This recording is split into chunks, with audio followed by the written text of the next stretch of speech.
the story of Gilbert Paul Jordan? Between 1965 and 1988, old Gil here terrorized women in Vancouver's downtown east side. He was the first Canadian to use alcohol as a murder weapon. Jordan, who was a raging alcoholic himself, would stalk First Nations prostitutes and would offer them money to drink heavily with him. After they would pass out, he would continue to pour liquor down their unconscious throats, eventually killing them. He's linked to the deaths of 8 to 10 women. This is the tale of the boozing barber. So open your eyes and gaze into the abyss as we delve deeper into Canada's Crawlspace.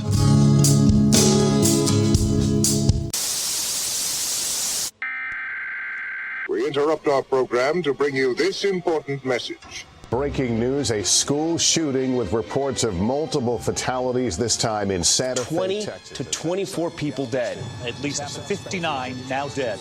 More than possible school shooting at Saskatchewan in Canada. A suspected serial killer in Toronto. The 66-year-old landscaper Bruce McCarthy facing 5 counts of first-degree murder. Serial killer. John Paul Osteen has been charged with murder. The number of fatalities we don't know where the rest are. Oh, fuck off.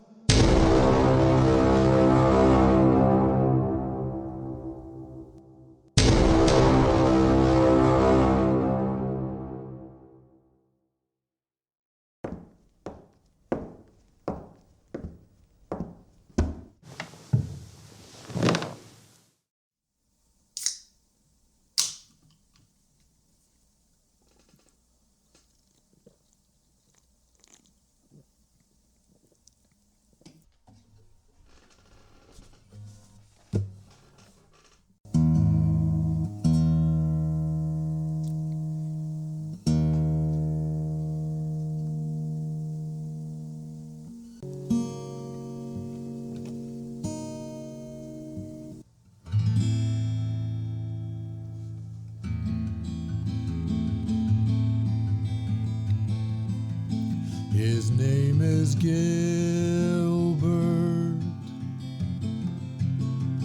He was a barber. He had a secret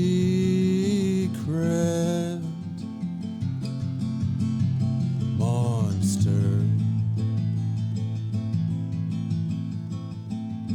He loved his boozing. He loved the ladies. He had some money. He liked to share. And he'd say, finish this drink down the hatch. Open wide. There's just one catch. Are you a real woman or just some clown? $20 if you drink it all down. Whatever you want.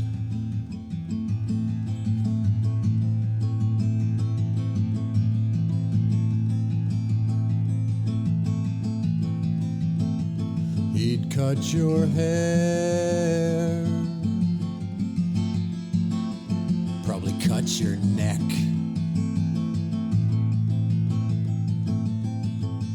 Although poison was his favorite, he'd offer in exchange to hear your cries. With alcohol, it was the perfect crime. And he'd say, finish that drink down the hatch. Hurry up now. This just won't last. Come on, I wanna see you get it down. $50 says you'll be on the ground. Whatever you want. Whatever you want.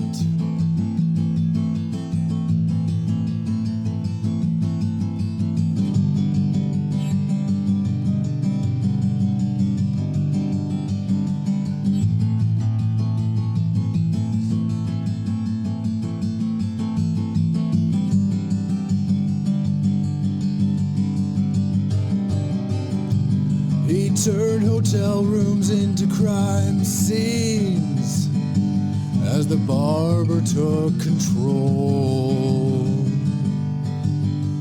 Poor old Gil just couldn't let it go.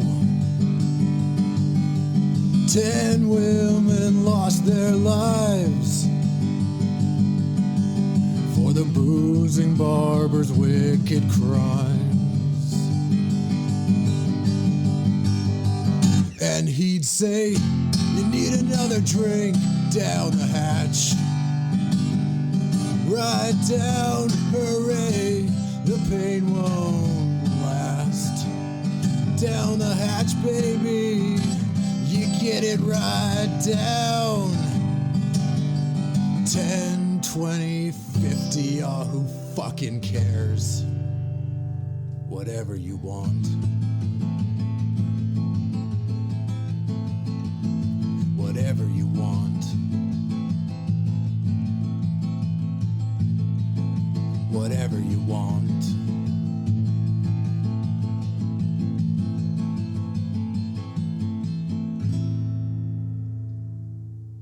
That was a much longer intro than usual.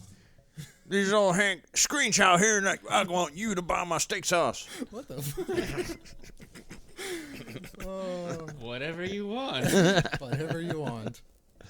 Good work on that, Sean. Oh, thank you. Yeah, great work. That was my singing debut on most things. Also, you'll notice there's a new intro. Yeah. Let us know what you think. Mary. Mary. We made an impression. Or you made an impression. Yeah. Especially on Corey, who came up with the idea of that new one. Oh, yeah, as soon as one person doesn't like something, it's fucking hit, Sean. Trying to change it. Shut it down. One hater. But it was horrible. I love her and a hater, though. Yeah. She had very convincing argument. And she said she loved the show and hated the intro, so I felt like it was constructive criticism. And we tackled it constructively. Oh, yeah. Big time. I didn't. I had nothing to do with it. Jesse did nothing. Jesse, turned on his phone and saw me and your messages back and forth. Mute this conversation. Oh, so what's up, guys? Welcome back to Canada's Crawlspace. It's been a while. Been a long while. Since I could say that I did Canada's Crawlspace. It's been a while since you last listened.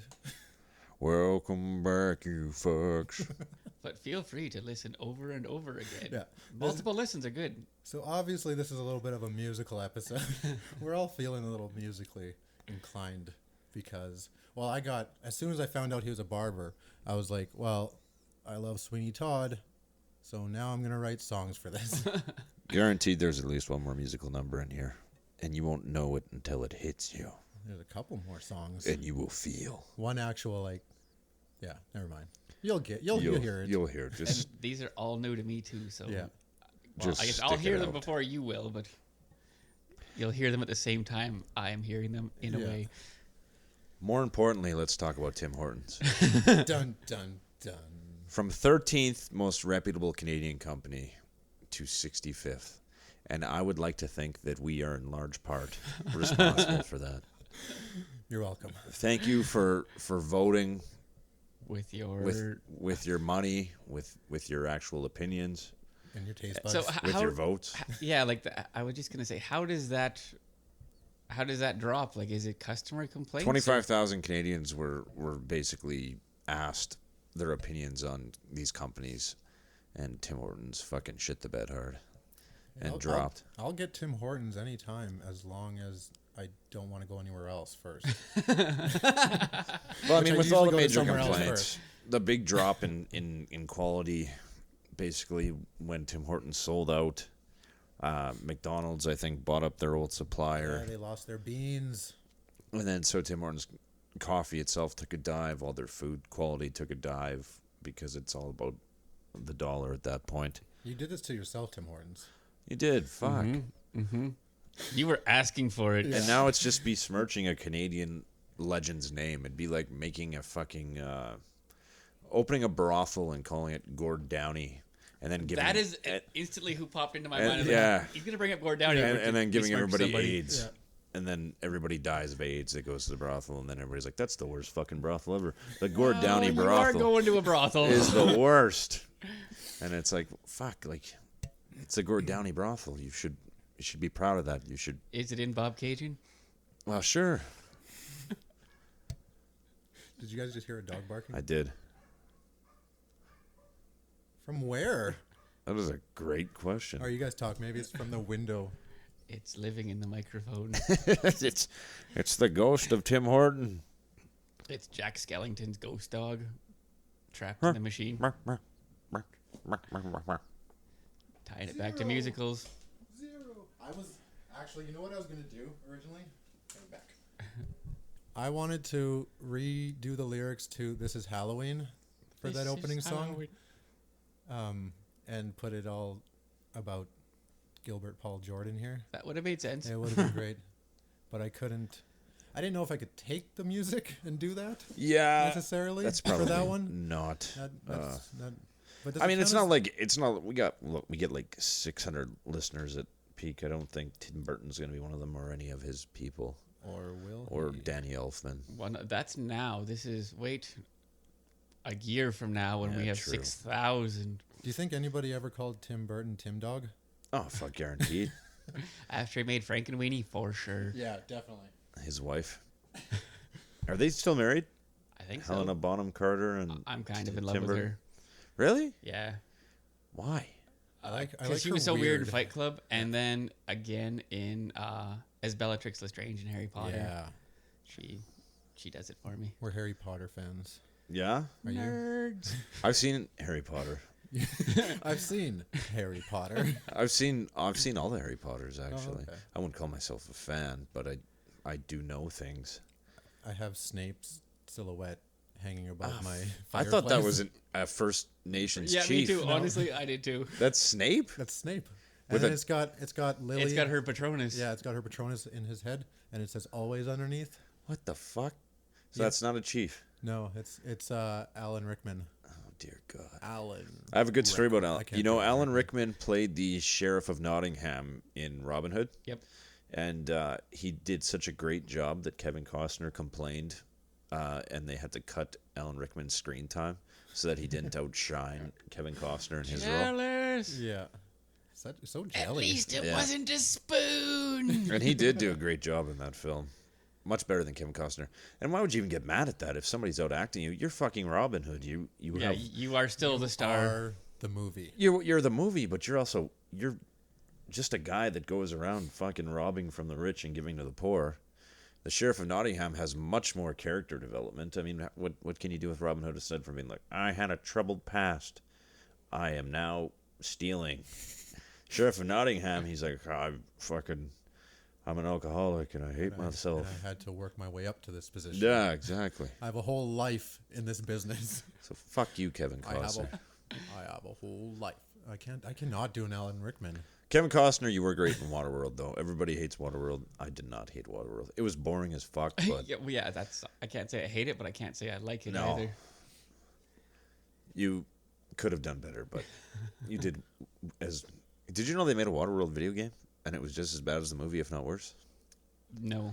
It's true. Do you know what video game was awful? E.T.? Well, yeah, that one was terrible. But Superman 64. Oh, that's one of the worst. One of the all-time worst. Never tried it. E.T. is actually making a comeback because now there's like a group of people defending that game for what it was and being like, that game was not shitty. It was great. You just don't know it. just because you get stuck down a pit and can't, there's no possible way to get out. Well, you try to Doesn't like mean it sucks. fucking balloon your head out and climb Yeah. up, but it never works, and then you just fall back in. It was bad. Yeah, I didn't That's why ever they play buried them all. Yeah, I've heard the stories. I've never got to experience it for myself. The stories of the game being Yes, buried, or yeah. The people trying to find Find them. They did. They did find them. They found an Atari like fucking landfill. Cemetery. yeah, they did. They found the games. They dug them up. They figured out. They talked to the people that worked at the landfill where it would have been thrown out, and they knew around where it would have been, and That's like based on years. 30 years worth of Oh, garbage. yeah. They dug up a lot Why? because it was a thing for a long time. Yeah. It's just worth it. Okay, fine, whatever. All right. We didn't even spend that much time looking for a baby at the landfill. We're talking about Tim Hortons. Fuck you, Tim Hortons. Don't besmirch your legend's name. Sell them back to a Canadian, and people still think it's a Canadian company. They're like, Tim Hortons is a Canadian company and a national treasure. I wonder if I can fix your microphone there. Don't even touch my microphone. Just where it can like. So many fucking. If I can get it to stay like this, it'll pick you up better too. Hello? And you can be down. You can be down still. Perfect. Wherever you want it, wherever. That's excellent right there. Just wiggle it around in his mouth. Yeah. Tim Hortons is not a Canadian company. Yeah, you can probably. I was gonna say. Restaurant Brands International owns them, majority owned by Brazilian companies. So stop pretending and kidding yourself. This has been a rant with Corey. So we can check mark the rant off. Child's Play 1, when Charles Lee Vay first possesses the doll and ends up in the hands of a peddler in a back alley. Now, good guy dolls were very popular that year, and little Andy really wanted a good guy doll, so his mom actually found it in the back alley, bought it, not knowing it was Charles Lee Ray, like his fucking spirit trapped in this doll. You wouldn't expect that, would you? No. So then she takes the doll home. It starts fucking doing weird shit to Andy, trying to diddle him at night and shit. And I don't remember that part. And he's like, Mom, this doll is touching me. And she's like, that's fucking nonsense, Andy. So then the doll gets up and it's like, bitch, I am alive. And then she's like, oh, fuck. And then she threw him into the fire. And that was the end. And then Child's Play 2 we'll talk about later. I was gonna say, can you just do like 1 minute updates or whatever they're called, 1 minute reviews or synopsis. So there we go. 1 minute synopsis of a movie. This each is our episode. horror synopsis for this half hour. Yeah, there you have it. All right. So today we are talking about Gilbert Paul Jordan. You The Boozy Barber. The Boozing Barber. And yes, there will be musical numbers and whatnot. And so let's get into it then. You will love it. Or you will hate it. You'll love Choose it. one. You'll love to hate it. No. Okay. Why did I love something about it? I fucked up the laptop again. Like all the way down at the bottom. Oh shit.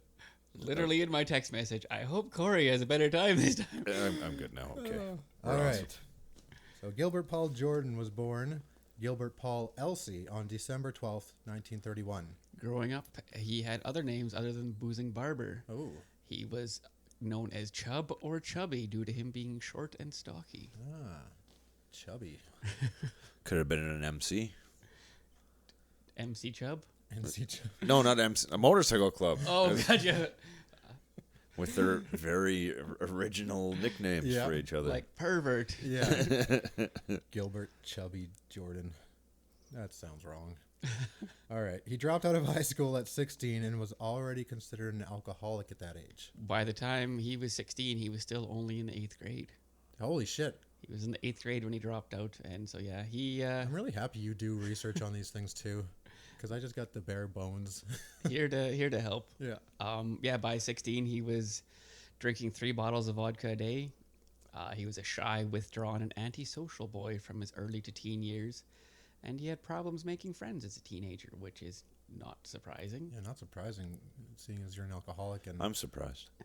Am I the only one that's surprised? You shouldn't be surprised considering how many people we've talked yeah, about. exactly. By 18, he was sentenced to a year in jail for stealing a car. And then he built up his arrest record a little bit later on, as Sean will discuss. Yeah. So he was a barber, hence his nickname, the Boozing Barber. By 1952, he had built up a fairly decent criminal record, including theft, assault, car theft, and heroin possession. He had... Safe. For... Stop. Hammer time. Yeah. Yeah, for some reason, he was known as a town drunk. Why? What? Yeah. Just, I don't know. They just label people and it just sticks. Yeah. That's defamation and discrimination, and that will not stand in 2018. When he became a barber, it was actually while he was in jail for his stealing a car. Perfect. That's where he got his barber skills from. Nice. Now I'm going to tell you, found his calling. He did I'm find pretty his sure I got my behind the haircut by a bars. convict at one point in time. It was a barber shop in Midtown Mall, not Midtown Mall, Market Mall, on the corner, and I go to get a haircut, and this big fucking stoic convict-looking motherfucker just like, "You want a haircut?" I was like, Not from I was like, you. "Yeah, I do. I would like a haircut." So then I sit down, and the entire haircut, he did not say a single word. It was But like he breathed. it was like the real most close to me. awkward. There's sometimes I actually like the barber hairdresser that just doesn't say anything. Yeah. Sometimes I'm not in a chatty mood. I'm Yeah, but honest, usually you they know. say like, "Hey, how would you like your haircut? What would you?" So there wasn't Oh, even he that didn't part. even ask that. He just I was went like, at "I'd like a Caesar cut," and then nothing. And he's Just like, "Hey, I know everything I need to know, though." done. It was just... It looked like just- Danny Trejo. He just was real smug. That's what he was. Maybe he was just really good at his job, and I'll do this in 5 minutes. I was lowly. He's not going to say anything if he doesn't like it anyways. Look at me. Yeah, well, yeah, exactly. I don't want to get murdered over a haircut. He still has blades in his hand. All right, so Jordan had an unquenchable thirst for booze and drunken sex. Eventually, old Gil here was drinking over 50 ounces of vodka a day, and not surprisingly, his friends were other alcoholics. He said, Sober people wouldn't go out with me, so I didn't have much option. I didn't want to drink in my room all by myself. according to his own ego-boosting statements, he had sex with over 200 women per year.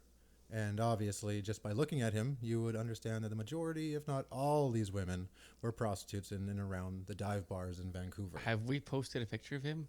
No. We should do that now. Yeah. Not now, but... Right now. Shut it down. Fairly close to now. All right, let's get into his crimes a bit.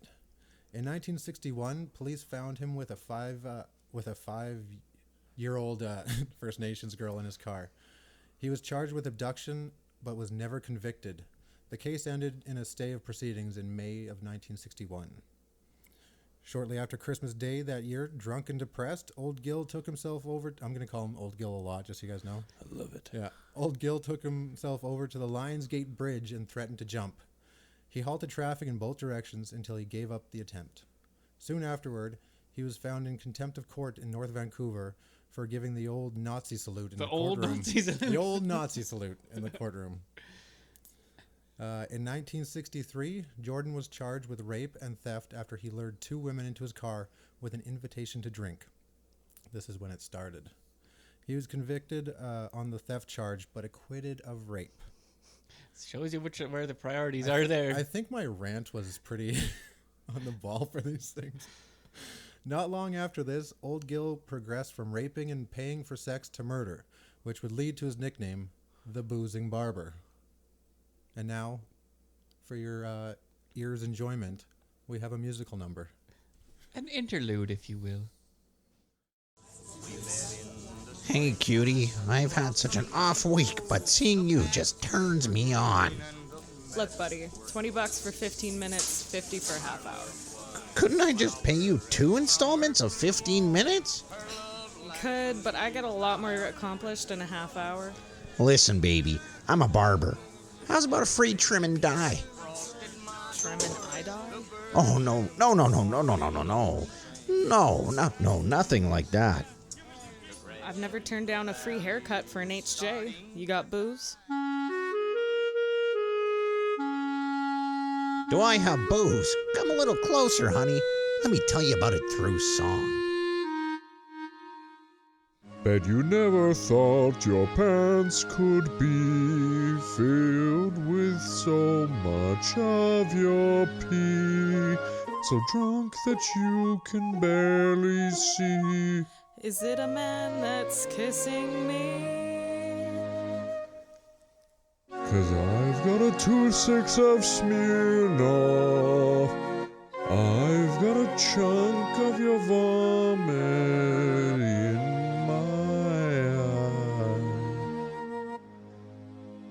I swear you're going to be just fine. I'm just a pawn and the liquor is king. But this room is spinning, is it even mine? Don't you worry about a thing. 'Cause I've got a 2-6 of Smirnoff. It's ours, baby. So fucking drunk that you'll probably die. Hotel, maybe? There's a good chance this will be your last day. Afraid I must go, but I wish I could stay. Probably the last time you'll see the sun. Say hello to my grandpappy for me. They'll be bringing you into emergency, 'cause soon you'll be dead. Please stop. I can't drink anymore.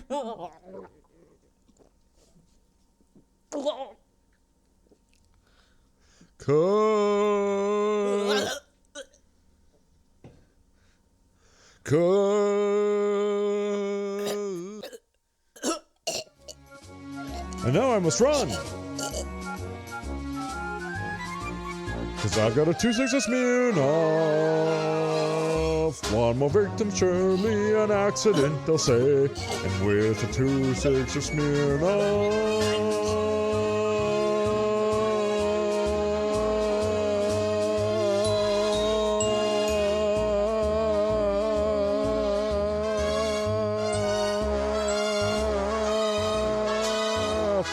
I say good day.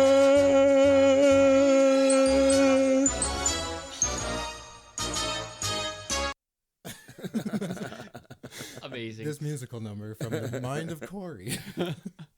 What happened to the sound of her choking in the background as that was going? Oh, I can hear it. Yeah, it was Oh, you there. could? Yeah, I I can't turned hear it down a little bit Ah. because I figured she's supposed to be like dead at that point.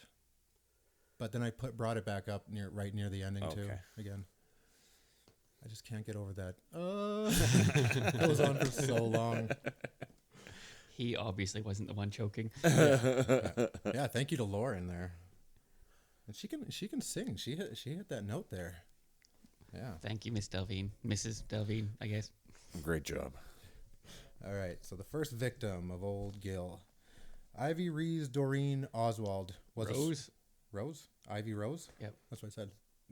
Sorry, I heard. Wasn't it? I don't know. I don't know. Never mind. We can always rewind and check. I have no clue. Doesn't matter. I believe Jesse. I'm not editing this out. Ivy Rose Doreen Oswald was a switchboard operator in 1965. She accompanied Jordan on one of his drinking binges. The next day, her naked body was found in a Vancouver hotel room with a blood alcohol level of 0.51. Death by alcohol poisoning can happen between or around 0.4. The legal driving limit 0.4. Yeah. The legal driving limit is 0.08 or 0.04 now in Saskatchewan, or is that like everywhere in Canada? I think it's just Saskatchewan, right? That's the only one that I know of, but it could very well be other because we have a huge issue with drunk driving in Saskatchewan. So lots of open roads and drunk people. Yeah. So to put this in perspective, chugging 12 beer will result in a blood alcohol level of 0.03. I mean 0.3. Fuck, 0.3. 0.3, which is typically the point when a person usually blacks out. So to die of alcohol poisoning, the victim would have to have had to drink a shit ton of booze in a fairly short window of time. And that's chugging 12 beer. That's not drinking 12 beer. Drinking. So Ivy Rose's death was ruled accidental. It would take 22 years for the truth to come out that she was the boozing barber's first victim. A few days after her death, Gilbert applied to change his name to Jordan, which was approved. For no reason at all. Yeah. I wonder why. Yeah.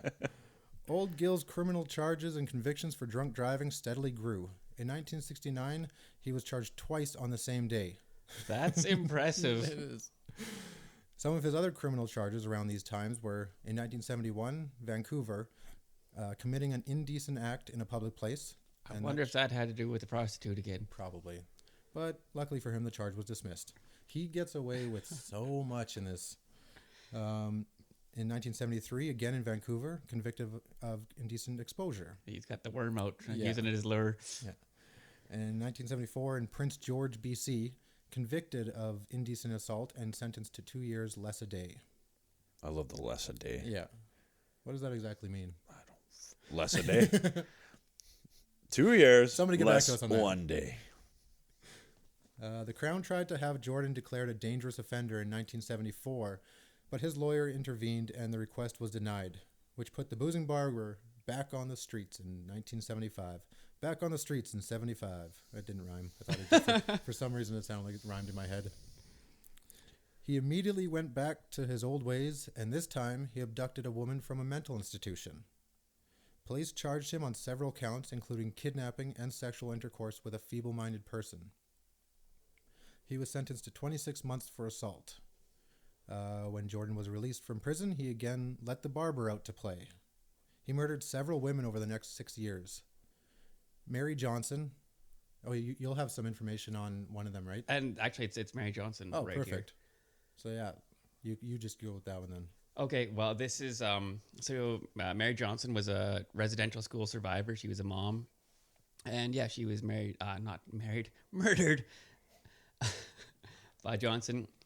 She'd left her home in the Yukon for Vancouver in 1975, heartbroken over the crib death of her 6-month-old child, Howard Clifford, 2 years prior. The death of her infant son destroyed her marriage. When she went to Vancouver, she left behind another son, Charles Peter Johnson.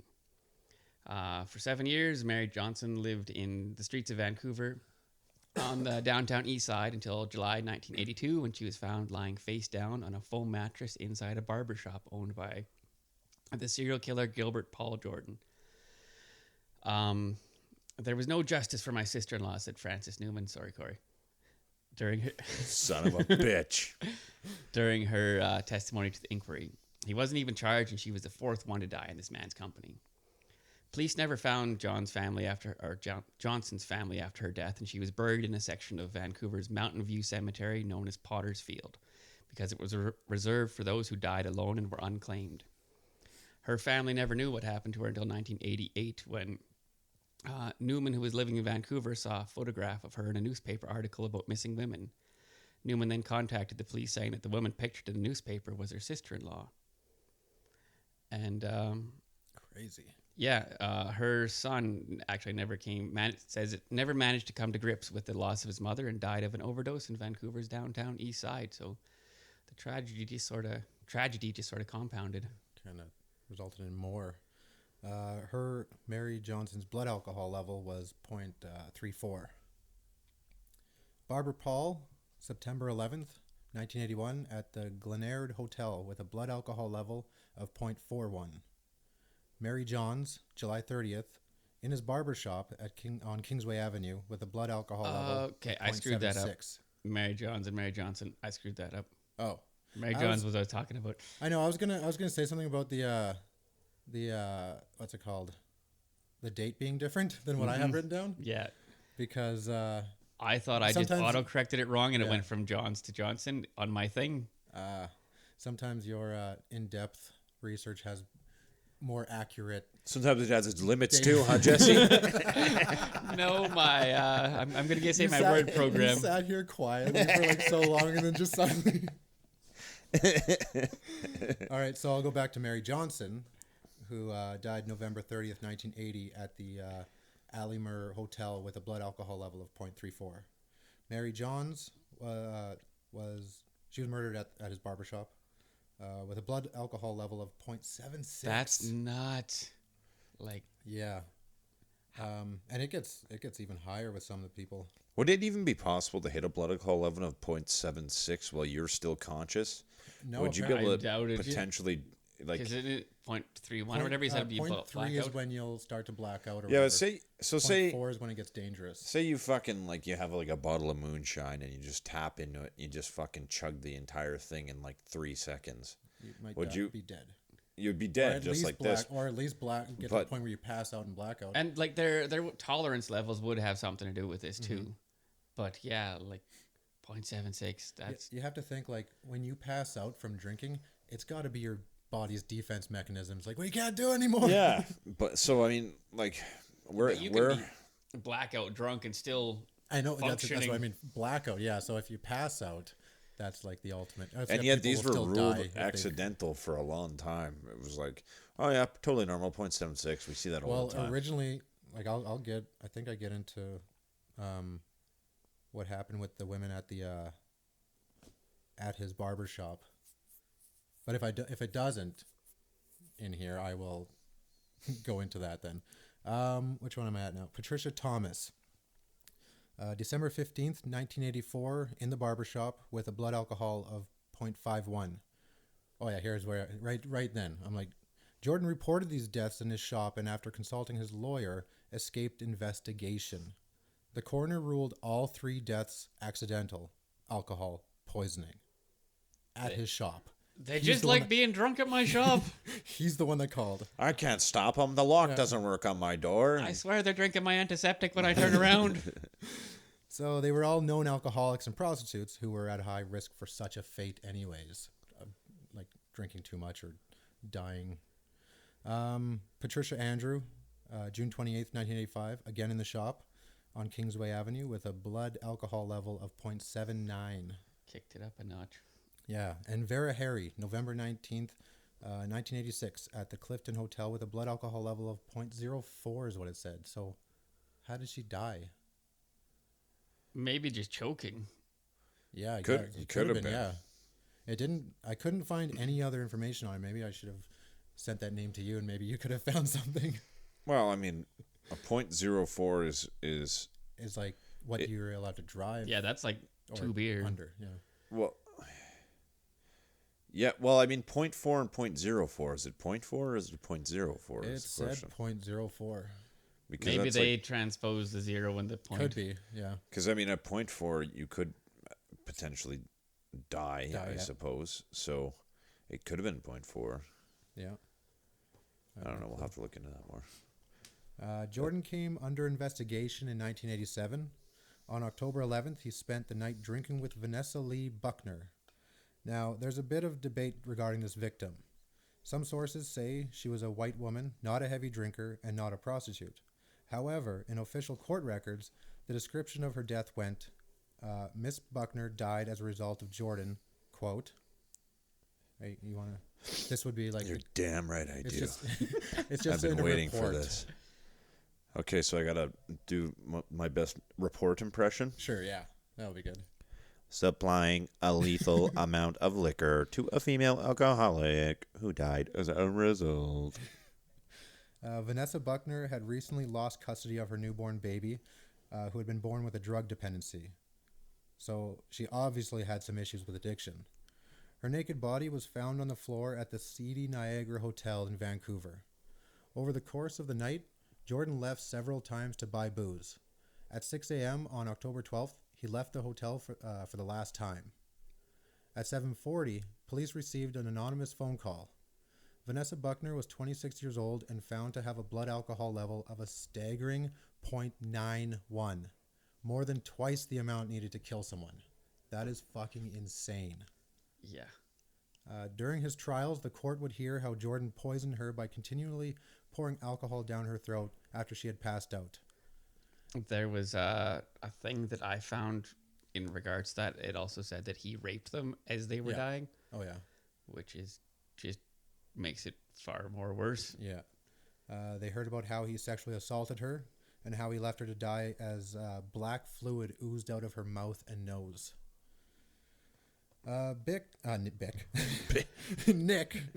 Nick Basuraba. See, I think I was reading too well for a little while there. That my brain was like, "Fuck you, Sean." Dick Dasadaba, but that's his batter. Nick Basaraba, Vanessa's father, expressed his outrage when the case went to trial. He is a worm. He is a lowlife. He should have been squished, just as he has squished a lot of girls' lives. This is from him as well.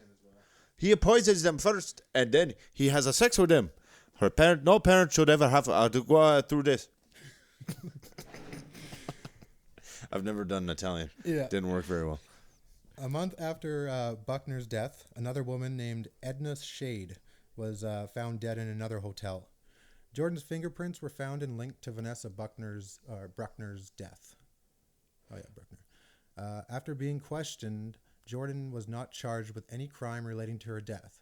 However, at this time, police initiated surveillance on Jordan. Between October 12th and November 26th, 1987, police watched him, quote, Hold on, I'm scrolling down with the laptop. Search out Native Indian women in the Skid Row area of Vancouver. And now we go to years and years down the line where I've been making these podcasts for so many episodes, and Liam has had a son, and he asked me to play him a song. This is Grandpa Sean? Yeah, exactly. Prepare your anus. Grandpa, can you play me a song? Oh, I don't know if I got any songs appropriate for someone your age. Please, Grandpa, please. They're all about gunslingers and outlaws. Please. What could I play? Let's see.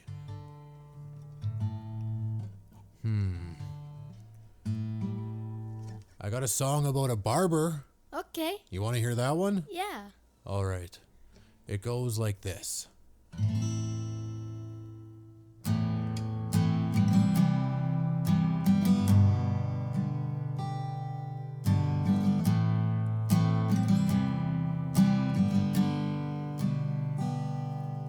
At 2503 Kingsway Avenue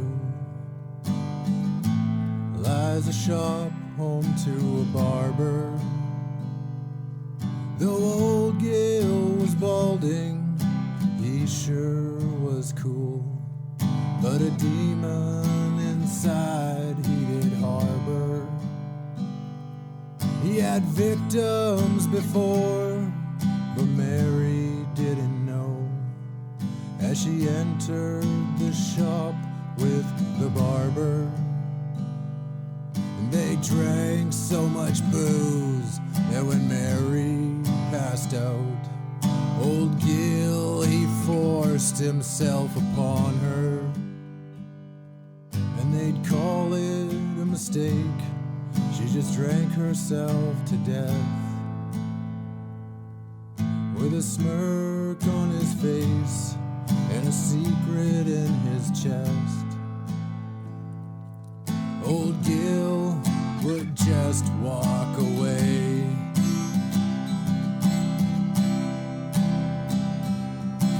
Patty came next in the cold December chill to that shop right on Kingsway.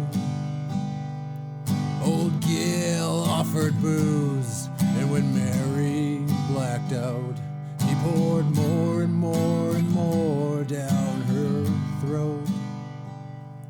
And they'd call it a mistake, she just drank herself to death. With a smirk on his face and a secret in his chest, old Gil would just walk away. The police had no clue for as long as Gil was loose. Women wound up dead from the liquor and the beer, and a hungry, thirsty man. They gave him every single chance.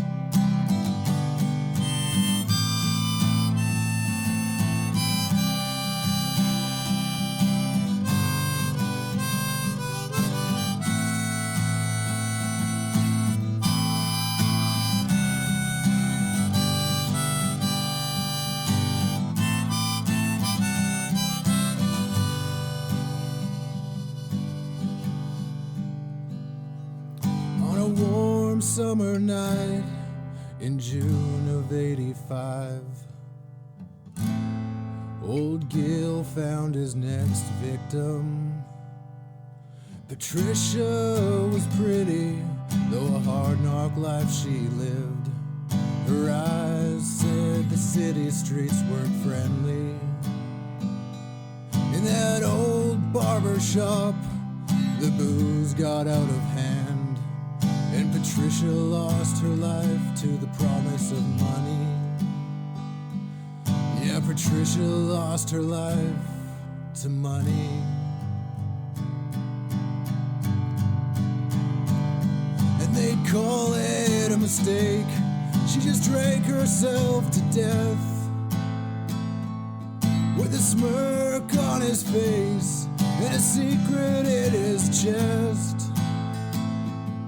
Old Gil would just walk away. Old Gil, he just walked away.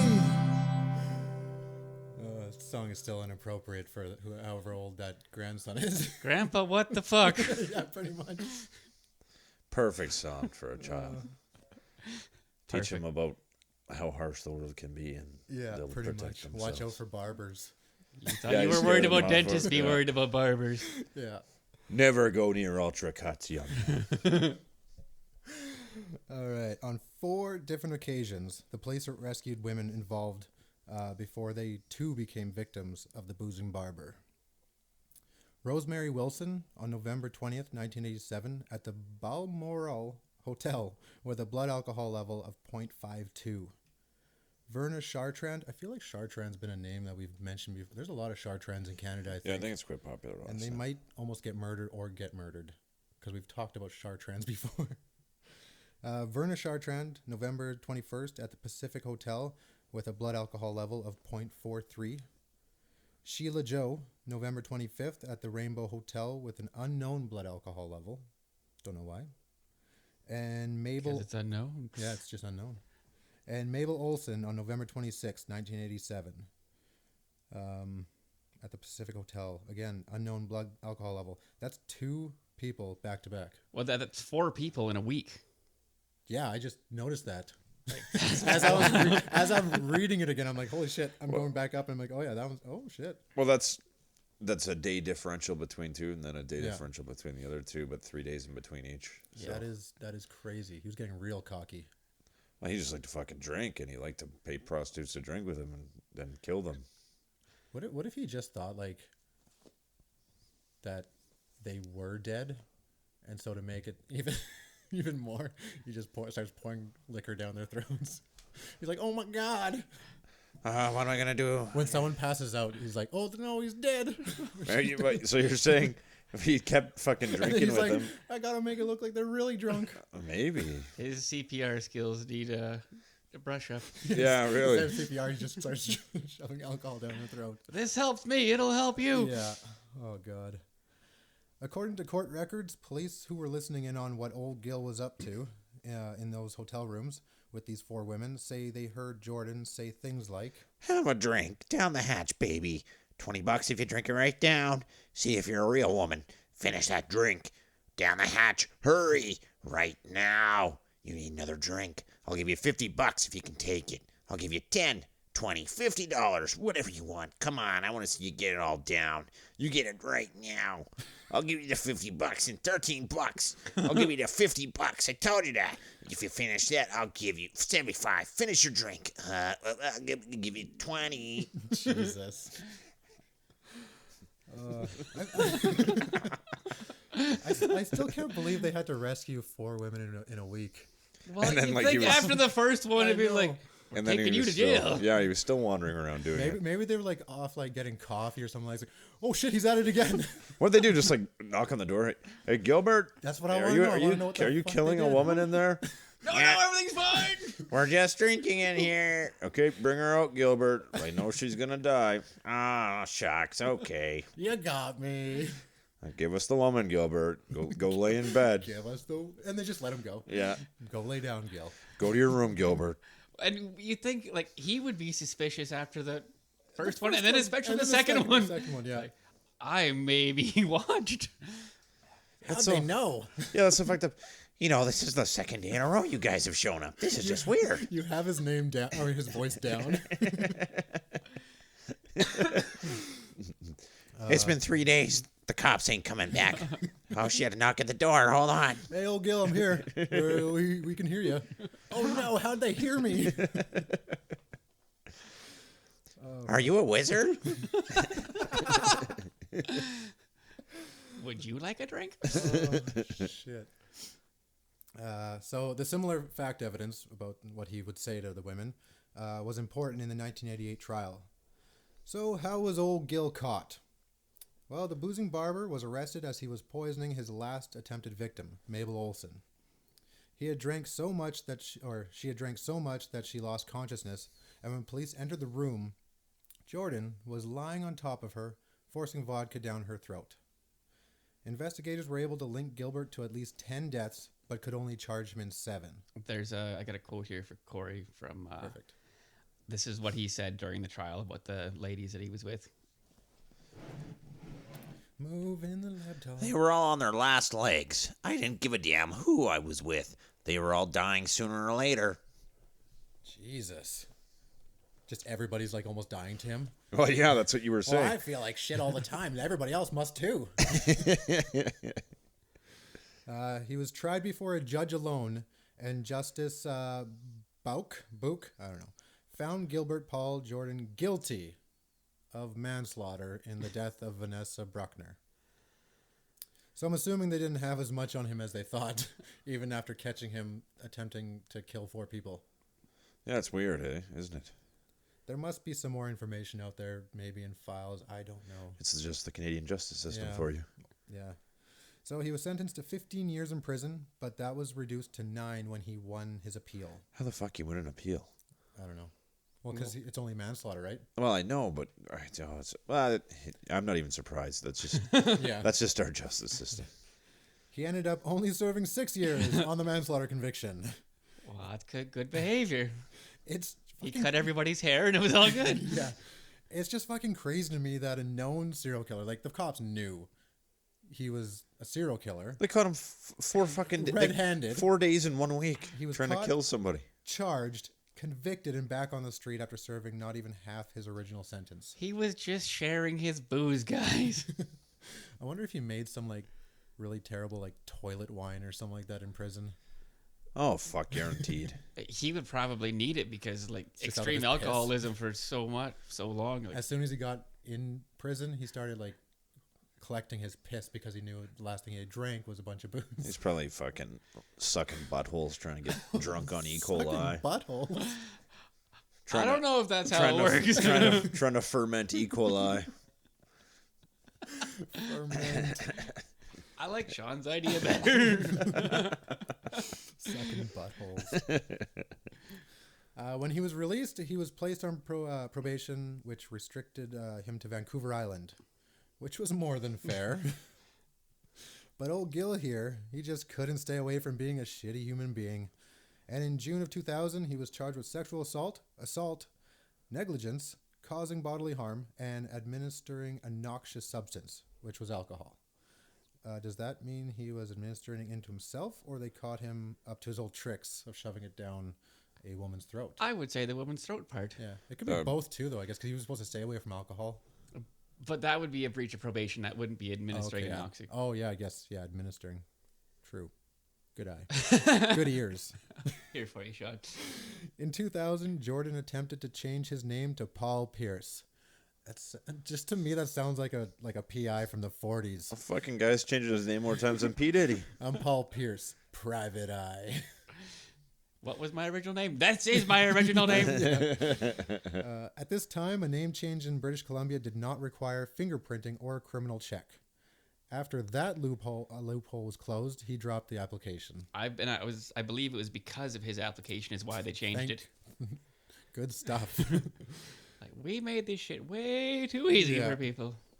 He was arrested once again in 2002 for breach of probation when he was found drinking and in the presence of a woman while in possession of alcohol. So this is the weirdest fucking part. So, manslaughter charge, 15 years, out in 9. Gets out. Out in six. Out in 6. Gets out. Was charged with sexual assault, negligence causing bodily harm, and administering a noxious substance. Yeah, he was giving it to somebody. And yet, in 2002, yeah, he gets a breach probation again. So it's like, how many times do you have to fuck up before they say enough's enough, fucko? Well, you got to get slapped on the wrist here first in Canada, eh? Well, he was still in Vancouver Island, so he was good there. Yeah. Jesus. Oh, what you doing over there, Gil? Gil, you trying to kill a woman again over there? He's just across the street from a cop. Shut up, wizard! And the cop's just like, Gil, you can't be doing that, okay? You want your hair cut? You'll shut up. Yeah. Oh, God, he's the best barber. He was found guilty and sentenced to 15 months in prison. Oh, there we go, finally. Followed by probation and strict conditions. So Gil is out of prison again now and makes the trip to Swift Current, which he's not supposed to be leaving Vancouver Island. Oh, so you're telling me he didn't learn his lesson? No, he didn't. That's so weird. And of course, Swift Current's in Saskatchewan. He stays at a hotel.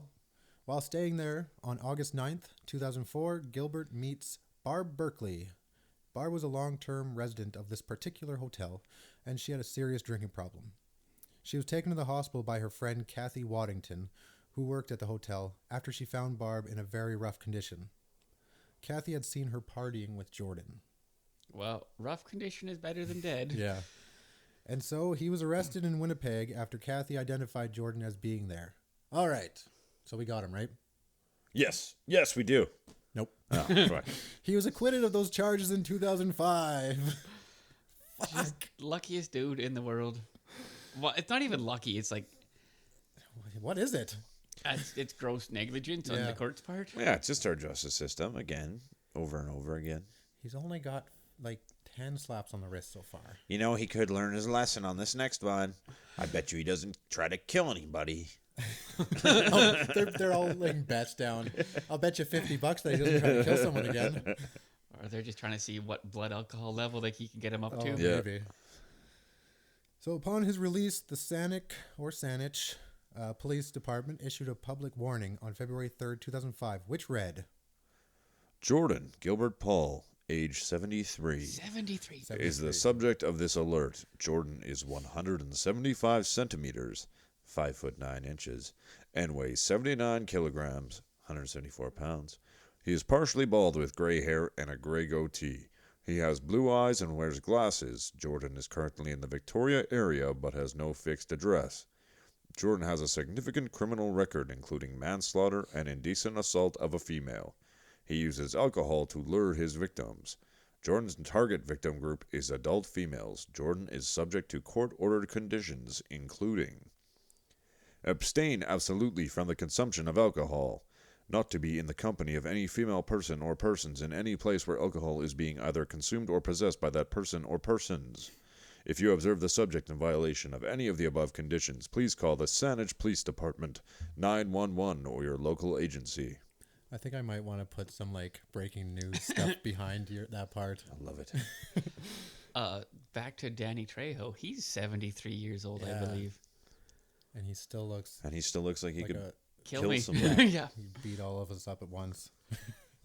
Well, when alcohol is your murder weapon, it's pretty fucking easy. You don't have to be strong or anything. You just need to have money and convince prostitutes to drink with you. And as you get drunker, it's easier to drink more. Yeah. So Gilbert Paul Jordan pretty much spent the last 2 years of his life in and out of jail for parole violations.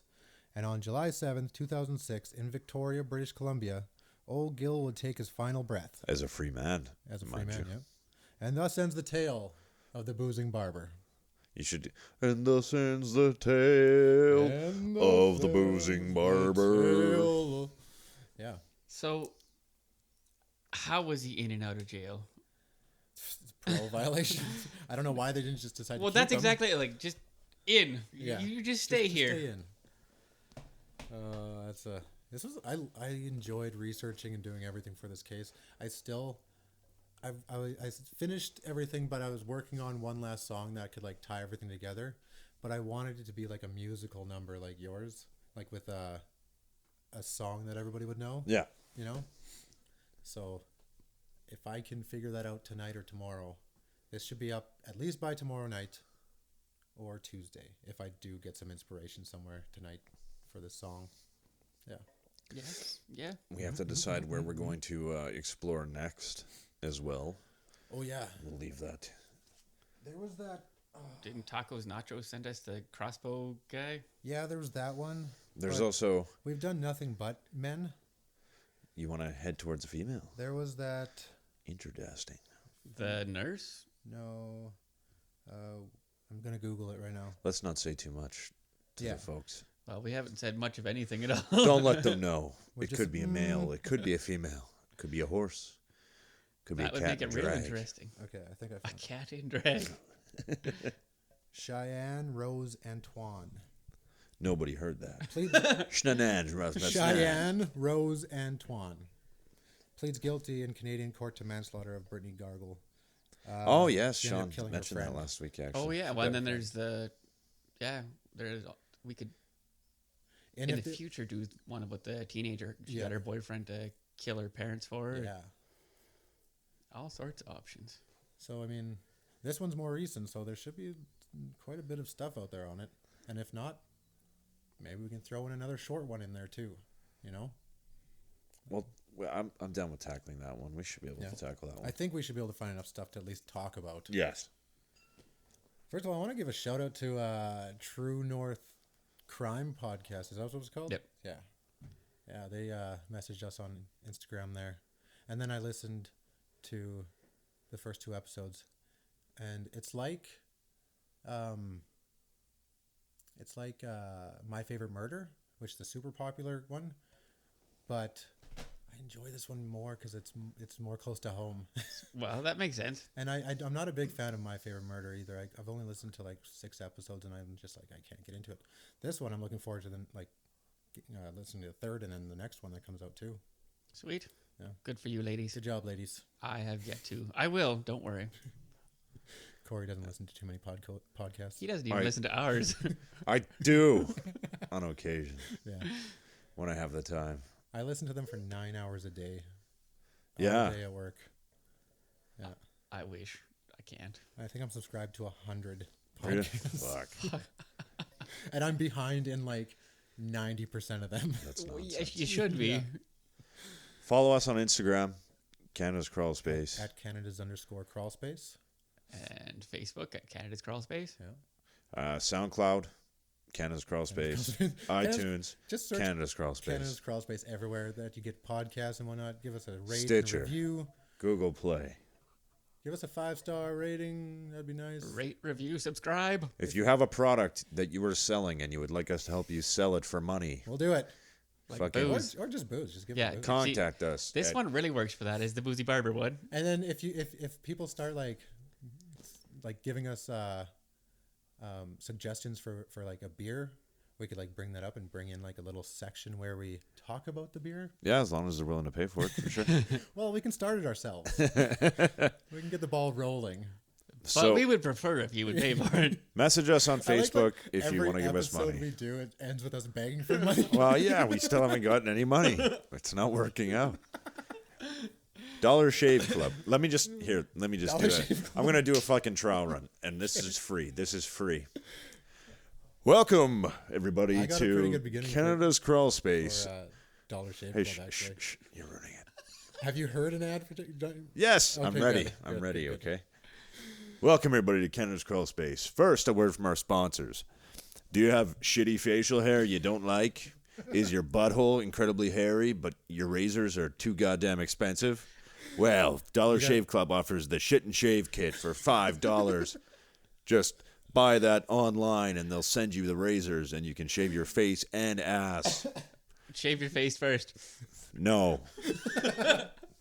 The thing is, people like when you get an advertiser, they send you like a script of stuff you have to I'm say. fine. You send me a and script. then you can put stuff around it, obviously.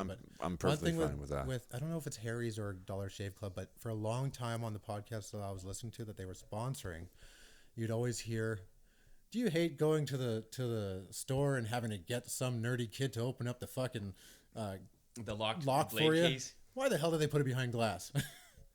Well, not anymore. Because they're expensive and they're small and easy to steal. them.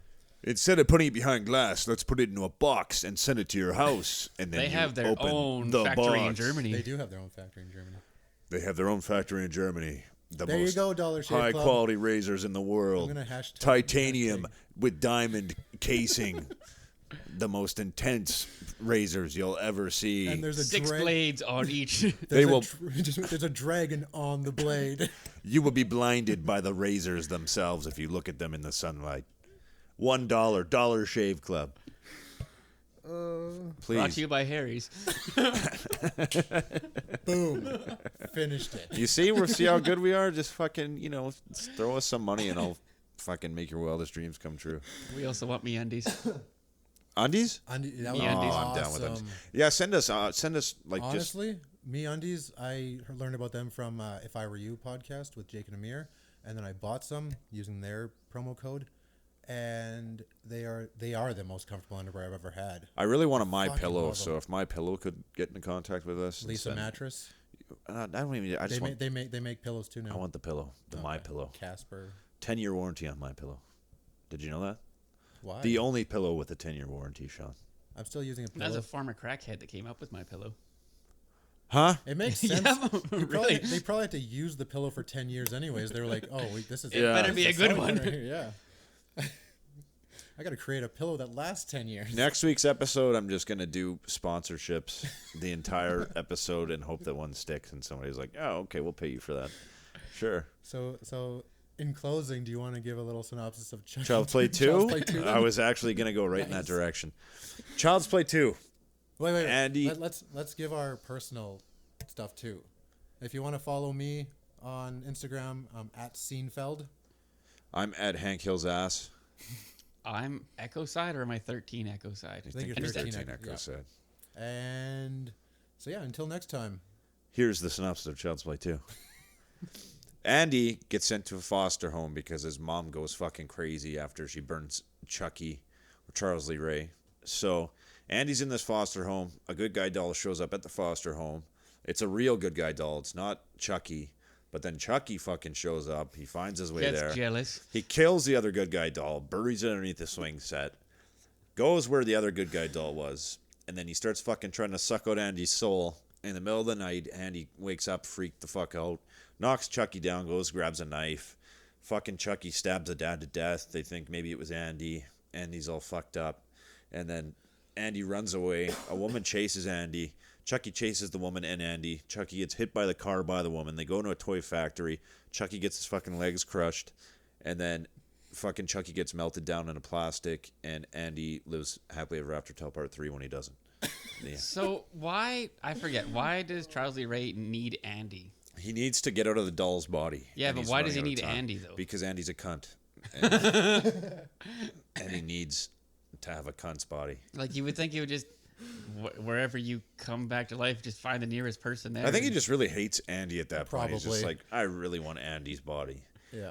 Because he tried in part 1 and failed, and then in part 2, it's not logically sensible because he could have gone to like an old homeless person and been like, I need your body.